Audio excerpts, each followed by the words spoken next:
Assalamu alaikum everyone. Today in this video we learn about main clause and subordinate clause. But before starting the video, if you are new, I would like to request you all to subscribe my channel. अच्छा, जैसे कि हम clause को समझेंगे तो उसके लिए हम सबसे थोड़ा बेसिक से स्टार्ट करते हैं। सबसे पहले हम देख लेते हैं कि व्हाट आर वर्ड्स। वर्ड्स क्या होते हैं? Group of letters are called words. जो लेटर्स मिलकर बनाते हैं लफ्ज़ जिनका कोई मतलब होता है वो वर्ड्स होते हैं। जैसे आप बाईसाइकिल, साइकिल, रीड पढ़ना, फास्ट तेज़। अच्छा, नेक्स्ट हम समझ लेते हैं कि फ्रेज़ क्या होता है वर्ड्स के बाद।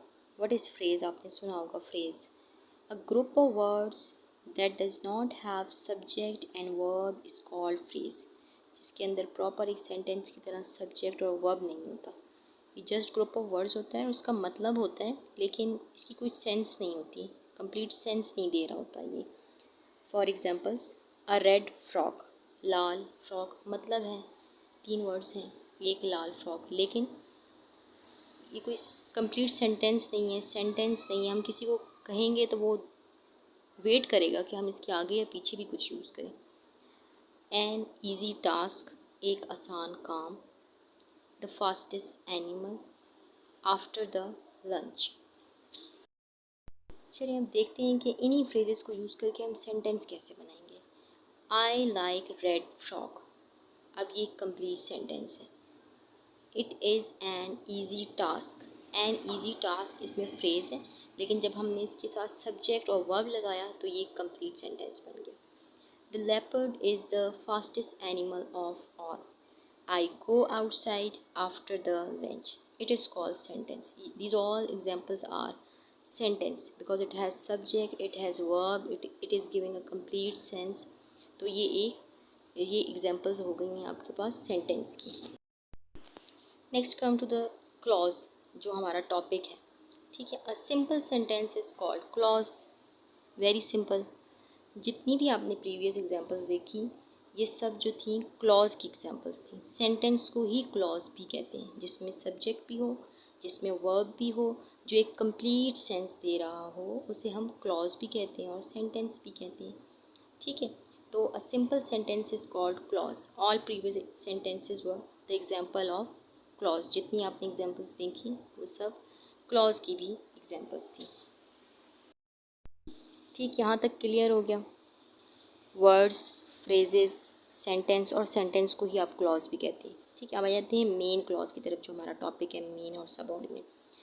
When a sentence has a subject and verb and it gives complete sense और meaning it is called main clause. जब आपका सेंटेंस उसमें सब्जेक्ट भी हो, वर्ब भी हो और उसकी कंप्लीट सेंस आ रही हो और वो किसी मज़ीद जुमले या फ्रेज़ या किसी और जुमले का मोहताज ना हो तो आप उसे मेन क्लॉज कहेंगे। ठीक, वो एक कंप्लीट सेंस दे रहा हो अपने आप में। एग्जांपल्स देखते हैं। I will go to office, complete sense है, सब्जेक्ट है, वर्ब है। वी स्टडी टुगेदर, हम इकट्ठे पढ़ते हैं। ही विजिटेड आ डॉक्टर, उसने डॉक्टर को विजिट किया। ये मेन क्लॉज की एग्जांपल्स हैं। इनको कंप्लीट सेंस देने के लिए किसी और सेंटेंस की ज़रूरत नहीं है। अब आ जाते हैं अपने सबऑर्डिनेट क्लॉज की तरफ। Subordinate clause. A subordinate clause cannot stand alone in a sentence.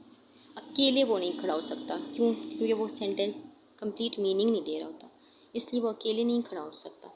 It is dependent upon a main clause. वो किस पर इन्हिसार कर रहा होता है? मेन क्लॉज पर, एक ऐसे जुमले पर जो कंप्लीट सेंस दे रहा हो, जिसमें सब्जेक्ट हो, वर्ब भी हो और कंप्लीट सेंस भी दे रहा हो, वो उसका डिपेंडेंट होता है। It is also called dependent clause. इसी तरह सबऑर्डिनेट को डिपेंडेंट क्लॉज भी कहते हैं क्योंकि वो डिपेंड कर रहा होता है दूसरे जुमले पर। इसकी एग्जांपल्स देखते हैं जी। फर्स्ट एग्जांपल है इफ़ द रेन स्टॉप्स। अब इसमें सब्जेक्ट भी है, वर्ब भी है, लेकिन ये कंप्लीट सेंस नहीं दे रहा, तो ये क्लॉज है। फ्रेज में सब्जेक्ट वर्ब नहीं होता और वो कंप्लीट सेंस नहीं देता, लेकिन क्लॉज में सब्जेक्ट भी होगा, वर्ब भी होगा, लेकिन वो अधूरा होगा। उसको कंप्लीट होने के लिए आगे बात की ज़रूरत होगी। नेक्स्ट एग्जांपल है when my friend comes to my home, जब मेरी दोस्त मेरे घर आती है। तो क्या आगे कंप्लीट मतलब सेंस नहीं दे रहा। सब्जेक्ट भी है फ्रेंड, कम्स वर्ब भी है, लेकिन उसके बावजूद भी ये कंप्लीट सेंस नहीं दे रहा। बिकॉज ही इज़ इल, क्योंकि वो बीमार है। तो मतलब कंप्लीट सेंस नहीं है। इसको भी कंप्लीट करने के लिए हमें मेन क्लॉज की ज़रूरत है, इंडिपेंडेंट क्लॉज की, जिसे हम इंडिपेंडेंट क्लॉज भी कहते हैं। तो ये क्या है सब, ये एग्जांपल्स हैं सबऑर्डिनेट क्लॉजेस की या डिपेंडेंट क्लॉजेस की। चलिए हम देखते हैं कि इनको हम इंडिपेंडेंट क्लॉज से कंप्लीट कैसे करेंगे main clause.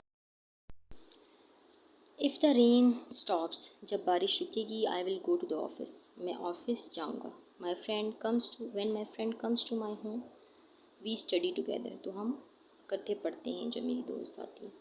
He visited the doctor, वो डॉक्टर के पास गया because he was ill, sorry यहाँ इज़ नहीं है वॉज होगा, बिकॉज ही वॉज इल, क्योंकि वो बीमार था। अब आप देखें कि यही सबऑर्डिनेट क्लॉज जब इनके साथ मेन क्लॉज लगा तो इनकी एक कंप्लीट सेंटेंस बन गई। और इन दोनों को जोड़ने के लिए जो है वो हम बीच में कॉमे का इस्तेमाल करते हैं, या फिर कंजंक्शन का। कंजंक्शन या फिर शुरू में आ जाती है या फिर दरमियान में। जब दरमियान में आती है तो फिर कॉमा नहीं आता, और आप इनकी पोजीशन को चेंज भी कर सकते हैं। I will go to the office if the rain stops, दोनों को सबऑर्डिनेट क्लॉज बाद में भी आ सकता है और पहले भी आ सकता है।